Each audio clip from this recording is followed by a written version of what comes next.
YouTube. இது ஒரு நல்ல பிளாட்ஃபார்ம். யாழ்ப்பாணத்தில நிறைய யூடியூப் செய்றார்கன்ற எண்ணிக்கை வந்து நாளுக்கு நாள் அதிகமாகிக் கொண்டு போயிருக்கு. உண்மையில அது ஒரு நல்ல விஷயம். ஏனென்றா, எங்கண்ட ஊர்ல இருக்கிற கலாச்சாரத்தையும் சரி, எங்கண்ட மொழி, பண்பாட்டையும் எடுத்துச் சொல்றதுக்கு இது ஒரு நல்ல பெரிய பிளாட்ஃபார்ம். ஆனா, சமீப காலமாக ஒரு சில வீடியோக்கள கேட்க ஒரு பெரிய சந்தேகம் ஒன்று எல்லாருக்கும் உருவாகுது. நிறைய பதிவுகள்ல, சமூக வலைதளங்கள்ல இத காணக்கூடிய மாரி இருக்கு. சந்தேகம் என்னன்னு பார்த்தீங்கன்னா, நான் பார்க்கிறது உண்மையாவே யூடியூப் வீடியோவா? இல்லாட்டி ஒரு அட்வர்டைஸ்மென்ட் வீடியோவா? Welcome back. நான் சிவா. நீங்க பார்த்துக் கொண்டிருக்கிறது வந்து தமிழ் டாக்ஸ். இல்ல நீங்கள் இலங்கை, பிரித்தானியா அதோட வந்து தமிழ் சார்ந்த விடயங்கள கூட அறிஞ்சு கொள்ளலாம். இந்த சேனலுக்கு நீங்க இதான் முதல் தரம் பாரீங்கன்னா, இந்த சேனல சப்ஸ்கிரைப் பண்ணுங்க. இந்த காணொளிய உங்க நண்பர்களோட பகிர்ந்து கொள்ளுங்க. உங்கள இந்த கருத்துக்கள கீழ இருக்கிற கமெண்ட்ஸ்ல தெரிவிங்க. முதல்ல ஒரு விஷயத்த தெளிவுபடுத்தணும். என்னன்னு பார்த்தீங்கன்னா, இந்த ப்ரமோஷன். இந்த ப்ரமோஷன் பண்றது தப்பா? ஒரு யூடியூபர் ஒரு பிசினஸ ப்ரமோட் பண்றது தப்பில்ல. ஒரு கிரியேட்டருக்கு நிறைய செலவுகள் இருக்கு. அவர் கேமரா வாங்கணும், மைக் வாங்கணும், ட்ராவல் பண்ணணும், ஃபுட் காஸ்ட், அதுக்கு பிறகு அக்கமண்டேஷன் காஸ்ட் இப்படி நிறைய இருக்கு. அதுக்கு பிறகு டைம் மெனக்கெட்டு அத எடிட் பண்ணணும். டைம் கன்சம்ப்ஷன் சரியான கூட. ஒரு 15 நிமிஷ வீடியோவுக்கு என்டையர் டேயே அவர் ஒதுக்கணும். அப்ப இப்படி இந்த சூழ்நிலை இருக்கேக்க பிசினஸ் பிசினஸ் பண்ற பீப்பிள் வந்து ப்ரமோஷனுக்காக வேண்டி இவைய நோக்கி அணுகுக்க இவ அத அக்செப்ட் பண்ணினேன். அக்செப்ட் பண்ணி இவ அத செய்யணும். இதெல்லாம் ஒரு இயல்பான விஷயம். இன்றைய காலங்கள்ல இந்த பேப்பர்ல அட்வர்டைஸ் குடுக்குற மாரி, இப்ப சமூக வலைதளங்கள்ல அட்வர்டைஸ்மென்ட் வருது. இப்படி YouTube, TikTok இதுகள்ல. ப்ராப்ளம் வந்து பணம் வாங்குறதுலயோ, இல்லாட்டி அது ஆடியன்ஸ் கிட்ட அத போய் கொண்டு சேர்க்கிறதுலயோ இல்ல. அத ஆடியன்ஸ் கிட்ட எப்படி பிரசன்ட் பண்ணினோம். அத வந்து எப்படி அத எடுத்து கொண்டே குடுக்கினோம். என்ன மாதிரியான ஒரு பாணியில. இது வந்து ஒரு ஸ்பான்சர்ட் வீடியோவா? இல்லாட்டி ஒரு ரிவ்யூவா? உதாரணத்துக்கு ஒரு யூடியூபர் ஒரு ரெஸ்டாரண்ட்டுக்கு போறார். கேமராக்கு முன்னால நின்று கதைக்க தொடங்குறார். "மகளே வாங்கோ. அட்டகாசமான ரெஸ்டாரண்ட் ஒன்று இருக்கு. சூப்பரான சாப்பாடு. வெறித்தனமா இருக்கு. வேற லெவல்ல இருக்கு. இவ்வளவுதான் பிரைஸ். ஆனா ஓகே. இந்த பிரைஸ்க்கு இது வொர்த்" என்று ஒரு குறையுமே இல்லாமல் குடுக்குற எல்லாமே பாசிட்டிவ் ரிவ்யூ. ப்ரமோஷன் பண்ணிக்க நெகட்டிவ் ரிவ்யூ குடுத்தீங்கன்னா அடிச்சு தான் கலைப்பான்.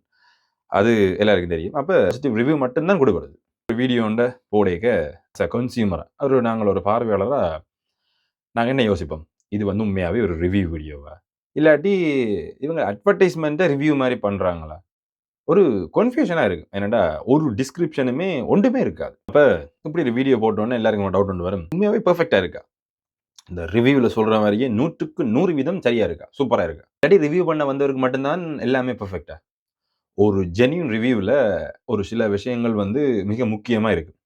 கட்டாயம் அதுன்ற குறை இருக்கும். பிரைஸ் கூடண்டா கண்டிப்பா சொல்லுவாங்க. ஃபுட் அவரேஜ்ண்டாவோ, இல்லாட்டி ஃபுட்ல ஏதாவது ஒரு பிரச்சனை இருந்தாலோ, அதுவும் அந்த காணொளியில கட்டாயம் இருக்கு. சர்விஸ் என்ன மாரியான ஒரு இது ஒன்று இருக்கும். அதில பார்க்கிங் பிரச்சனை, அங்கத்தியன் ஸ்டாஃப்ன்ற பிரச்சனை, ஸ்டாஃப் ட்ரீட் பண்ற விதம். இது எல்லாமே ஒரு ஜென்யூன் ரிவ்யூல ஒரு அங்கமா இருக்கு. ரிவ்யூன்ற பேர்ல இப்ப நிறைய பேர் தொடங்கி இருக்கிற விஷயம் என்னன்னு பார்த்தீங்கன்னா, அட்வர்டைஸ்மென்ட். அட்வர்டைஸ்மென்ட் பண்ற பாணியிலேயே ரிவ்யூவ பண்ணி முடிச்சு விடுறது. பெய்ட் புரமோஷன் இதுக்கு நீங்க ஒரு கொட்டை எழுத்துல குடுத்துட்டு போட்டுட்டு போயிடலாம். ஒரு பிரச்சனையுமே ஒருத்தருக்கும் வராது. இந்த பெய்ட் புரமோஷன் சொல்றதுல இவங்க என்ன பிரச்சனை? இப்ப அதான் உண்மையிலே தெரியாம கிடக்கு. இப்ப இந்த வீடியோ நான் எடுக்கிறேன், எனக்கு ப்ரமோட் பண்ணினோம்னா அத டிஸ்க்ளைமர்ல குடுக்கலாம். YouTubeலயே இந்த பெய்ட் புரமோஷன் குடுக்குற மாரி ஒரு ஆப்ஷன் ஒண்ணு இருக்கு. அத ஏன் யூஸ் பண்றதில்ல? இந்த வீடியோ வந்து ஃபுல்லா ஸ்பான்சர்ட் அண்ட் ஏன் போடுறதில்ல? முன்னாடி வந்து this video contains paid promotion என்றும் போடலாம். அது சரியான ஈஸியா இருந்திருக்கும். ஆடியன்ஸுக்கு வந்து வடிவா தெரியும். ஓகே. இவன் வந்து புரமோட் பண்ண வீடியோ போடப்படுது. ஆடியன்ஸுக்கும் தெரியும். கிரியேட்டர்ஸுக்கும் வந்து ஒரு டிரான்ஸ்பரன்சி இருக்கும். ஆடியன்ஸுக்கும், கிரியேட்டர்ஸுக்கும் ஒரு டிரான்ஸ்பரன்சி ஒன்று இருக்கும். அத மாரி பிசினஸ் வச்சுக்கிற ஆளுக்கும் வந்து ஒரு புரொஃபஷனல் இமேஜ் ஒண்ணு கிடைக்கும். உண்மையிலேயே இந்த ப்ரமோஷன் பண்றது, அது ஒன்றும் பெரிய தப்பு ஒண்ணும் இல்ல. அது மாரி அது ஒரு வெட்கப்பட வேண்டிய விஷயம் ஒண்ணும் இல்ல. என்னன்னு பார்த்தீங்கன்னா, ஒரு காலகட்டத்தில இந்த ப்ரமோஷன்லாம் பேப்பர்கள் அதுல இதுல ஒரு கம்பெனிஸ்க்கு தான் போய் கொண்டிருந்தது. இப்ப எங்கள்ட கைகள்லயும் வரத் தொடங்குதுன்றது ஒரு நல்ல விஷயம். ஆனா, அந்த ப்ரமோஷன ஆடியன்ஸுக்கு மறைச்சு, ஆடியன்ஸ்ட்டேருந்து ஒரு கேள்விய உருவாக்குறது தான் ஒரு பெரிய பிழையா போய் கொண்டிருக்கு. அடுத்த பிரச்சனை, இப்ப இந்த அட்வர்டைஸ்மென்ட்ட தாண்டி, இப்ப இன்னொரு பிரச்சனை என்னன்னா, ஒரு ஃப்ரெஷ் கன்டென்ட். இப்ப உண்மையிலேயே இத சொல்றதுக்கு கொஞ்சம் கவலையா தான் இருக்கு. யாழ்ப்பாணத்தில உண்மையாவே கன்டென்ட் இல்லையா? இல்லாட்டி கன்டென்ட் இல்லாம வெறும் இந்த அட்வர்டைஸ்மென்ட்ட கன்டென்ட்டா மாத்தி போடினோமா? இப்படிலாம் கேட்டுச்சுனோம்னா, கன்டென்ட் இருக்கு. நிறைய கன்டென்ட்ஸ் இருக்கு. ஆனா, சரியா அத தேடி போய் எடுக்கிற ஆட்கள் இந்த அளவு வந்து குறைவு. இப்ப ஒரு ஆள பார்த்து ஒரு ஆள் அப்படியே மாறி காப்பி பண்றதால எல்லாருமே ஒரு ஃப்ரெஷ் கன்டென்ட்ட நோக்கி ஓடாமல் ப்ரமோஷன நோக்கி ஓடினோம். அதே ஷாப், அதே இன்டர்வியூ, புதுசா ஒரு கடை தொறக்குது, ஒரு யூடியூபர் போறார், ஒரு வீடியோ போடுறார்.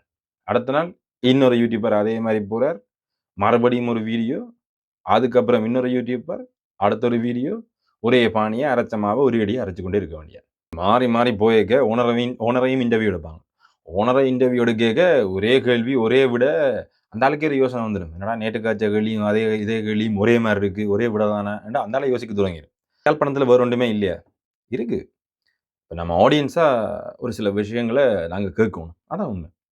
யாழ்ப்பாணத்துல இத தவிர நிறைய விஷயங்கள் வந்து நடந்து கொண்டிருக்கு. ஏன் அதுகள வந்து பதிவு செய்ற விகிதம் வந்து குறைஞ்சு கொண்டு போகுது. உதாரணத்துக்கு ஒரு பழைய தொழில் ஒன்று இருக்கலாம். அத பத்தின வரலாறு இருக்கலாம். அத பத்தின மறைக்கப்பட்ட சில விஷயங்கள் இருக்கலாம். இல்லாட்டி எங்கட தமிழர் சார்ந்த ஒரு வரலாறு ஒன்று இருட்டடிப்பு செய்யப்பட்டு மறைக்கப்பட்டிருக்கலாம். அப்படி இல்லாட்டி ஒரு சாதாரண மனிதன் ஒருத்தன்ட அசாதாரண திறமைகள் வந்து ஒருத்தனுக்குள்ள ஒளிஞ்சு கொண்டிருக்கலாம். அத வெளிக்கொண்டு வரலாம். இப்படி ஒரு பெரிய ஒரு பிரிட்ஜா இந்த YouTube வந்து வரலாம். கொஞ்சம் தேடுறத விட்டுட்டு YouTubeல வருமானம் காணான்னுட்டு எல்லாரும் இப்ப ப்ரமோஷன நோக்கி ஓடுற ஒரு சூழ்நிலை ஒன்று உருவாகியிருக்கு.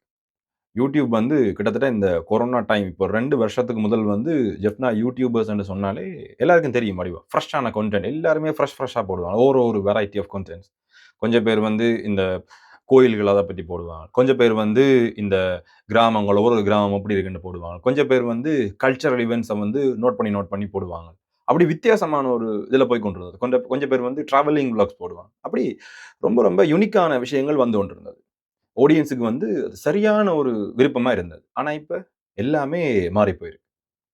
ஒரு வீடியோண்ட பாக்கைக்க இது ஸ்பான்சர் தானா? இல்லாட்டி இது ஜென்யூனான இதா? என்ற ஒரு சரியான ஒரு குழப்பத்துக்கு ஒரு அந்த ஆடியன்ஸ் வந்து தள்ளப்படினும். அந்த நிலைமைக்கு வந்து தள்ளப்படினும். அடுத்த ஒரு வீடியோல நீங்க போடுற ஒரு வீடியோல நீங்க உண்மையே பேசினாலும், ஆடியன்ஸ் வந்து அத டவுட்டா தான் பார்ப்பினும். ஒரு ட்ரஸ்ட் உங்களுக்கும் ஆடியன்ஸுக்கும் இருக்கிற ட்ரஸ்ட் வந்து ஒரு பெரிய ஒரு பிரச்சனைக்குள்ள போகும். இதுல நான் யாரையுமே குறிப்பிட்டு பெயர் சொல்லி சொல்ல விரும்பவில்லை. ஏனென்றா நாங்கெல்லாம் ஒரே கம்யூனிட்டில இருக்கிறார்கள். அது மிக முக்கியமா தமிழ் கம்யூனிட்டி. ஒரு சில ஆடியன்ஸ் வந்து இப்படி சமூக வலைதளங்கள்ல அவருடைய கருத்துக்கள சொல்லியிருக்க சொல்ல வேண்டிய ஒரு மிக முக்கிய பங்கும் எங்களுக்கு இருக்கு. இந்த பிரச்சனை வந்து ஒருத்தர்ட்ட மட்டும் இல்ல. இது ஒரு கன்டென்ட் கல்ச்சர் பத்தின ஒரு டிஸ்கஷன். நாங்க கிரியேட்டர்ஸா வந்து வளரணும். அதிகமா ஏர்ன் பண்ணணும். பிசினஸ சப்போர்ட் பண்ணணும். அதே மாரி அதே நேரத்தில ஒரு ஃப்ரெஷ்ஷான ஒரு கன்டென்ட். ஆடியன்ஸுக்கு வந்து ஜென்யூனான ஒரு ரிவ்யூ. அத மாரி ஏமாத்தாமல் பிரைட் ப்ரம் அ புரமோஷன்ண்டா பெய்ட் புரமோஷன் போடணும். இப்ப இதுகள் எல்லாம் ஒரு ஆடியன்ஸா, ஒரு சப்ஸ்கிரைபரா நானும் கேட்டுக்கொள்றேன். ட்ரஸ்ட் வந்து பில்ட் ஆகுறதுக்கு பல வருஷங்கள் ஆகும். நிறைய யாழ்ப்பாண யூடியூபர்ஸ் வந்து அதுவும் புலம்பெயர் வாழ் மக்கள்ட்டயும் சரி, யாழ்ப்பாணத்தில இலங்கையில் இருக்கிற நிறைய மக்கள்ட்டயும் சரி, ஒரு பெரிய ட்ரஸ்ட்ட வாங்கி வச்சிருக்கு. அந்த ட்ரஸ்ட்ட அண்மை காலங்கள்ல நடந்த சம்பவங்கள் வந்து சந்தேகத்துக்குரிய மாரி பார்க்குற ஒரு கோணங்கள்ல திசை திருப்புது. ஆக மொத்தம் எங்கட தமிழ் கம்யூனிட்டில இருக்கிறவர்களுக்கு ஒரே ஒரு வேண்டுகோள் தான். என்ன மாரின்னு பார்த்தீங்கன்னா, புரமோஷன் பண்றதுல பிரச்சனை இல்ல. எல்லாரும் வடிவா பண்ணணும். எல்லாரும் நல்லா உழைக்கணும். எல்லாரும் நல்லா வரணும். அதே மாரி புரமோஷன்ண்டா பெய்ட் புரமோஷன் என்று கிளியரா ஆடியன்ஸுக்கு சொல்றது தார்மீக கடமை. அத மறந்துட்டு, அத மறைச்சுட்டு இது பெய்ட் புரமோஷன் இல்லைன்ற மாரி புஷ் பண்ணி விட, அத பார்க்குற ஆடியன்ஸ் உங்கள்ட்ட இருக்கிற ஒரு ட்ரஸ்ட்ட நம்பி அப்படியே வெளிக்கிட்டு வருவினம். வந்து நிறைய ஏமாற்றங்கள் அடைஞ்ச பிறகு தான் உங்கள்ட்ட இருக்கிற ட்ரஸ்ட் உடையும். ட்ரஸ்ட் உடைஞ்சதுண்டா, என்னதான் சப்ஸ்கிரைபரை ஏத்தி வச்சிருந்தாலும், என்னதான் கவுண்டுகள கூட்டி வச்சிருந்தாலும், இந்த ட்ரஸ்ட் உடைஞ்சதுண்டா மக்களிடையே வந்து ஏதோ ஒரு விஷயத்த, மிக முக்கியமான விஷயத்த நீங்க கொண்டு போய் சேர்க்கைக்க, அத மக்கள் நம்புறதுக்குரிய தன்மையில அவை இருக்க மாட்டீங்க. ஏனென்டா, இப்ப நல்லா வளர்ந்து வர ஒரு கம்யூனிட்டியா தமிழ் கம்யூனிட்டி போயிருக்கு. அந்த கம்யூனிட்டி அடுத்த ரேஞ்சுக்கு வளர்ந்து போய் எல்லாருமே ஒரு வியக்க வைக்கிற நிலைமையில கொண்டே விடணும். அத தாண்டி அன்ட்ரஸ்டபிளா, அன்வொர்த்தபிளா வந்து இந்த கம்யூனிட்டி மாறக்கூடாது. தனி ஒரு புரமோஷன், தனிய காசுக்காக மட்டும் தான் யூடியூபர்ஸ் வந்து வீடியோ செய்யணும்ன்ற ஒரு மனநிலைமைய மாத்தணும்.